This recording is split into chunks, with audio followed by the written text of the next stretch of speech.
I said I was going to go to Washington, and I was going to do exactly what I said I was going to do, and I've done that. So that you don't go to Washington and one thing that happens is people go to Washington and they become a part of Washington. And when that happens, then you make your constituents mad.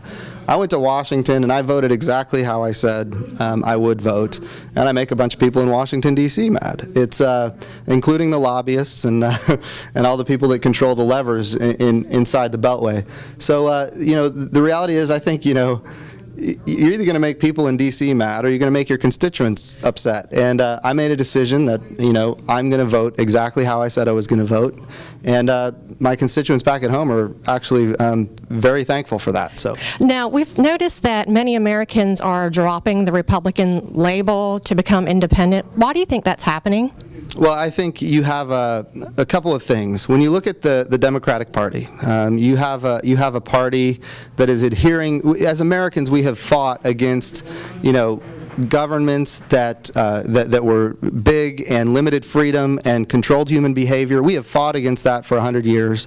The Democratic Party seems to be adhering to those principles, and so Americans aren't identifying anymore with Democrats. What's amazing is that the Republicans have not benefited from the realities that Americans are now saying, we don't want this big government philosophy. You look at Obamacare and the unpopularity of it. You look at the president's popularity going down. The thing is, people should be shifting to the Republican Party, and they're not.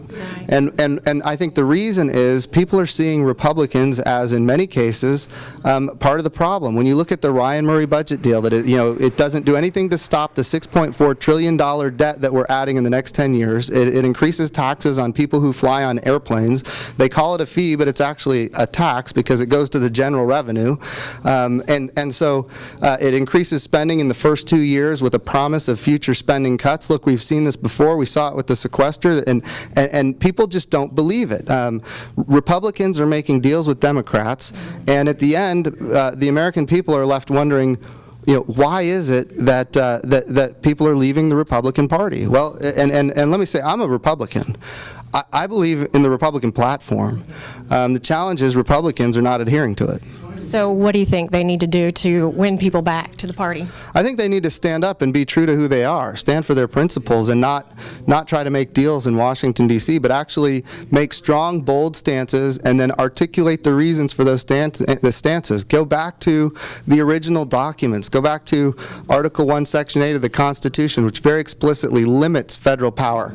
Go back to the 10th Amendment that says any powers not delegated to the federal government are retained to the states and the people. That's what the Republican Party should be talking about and standing for, instead of making deals to make things just a little less bad.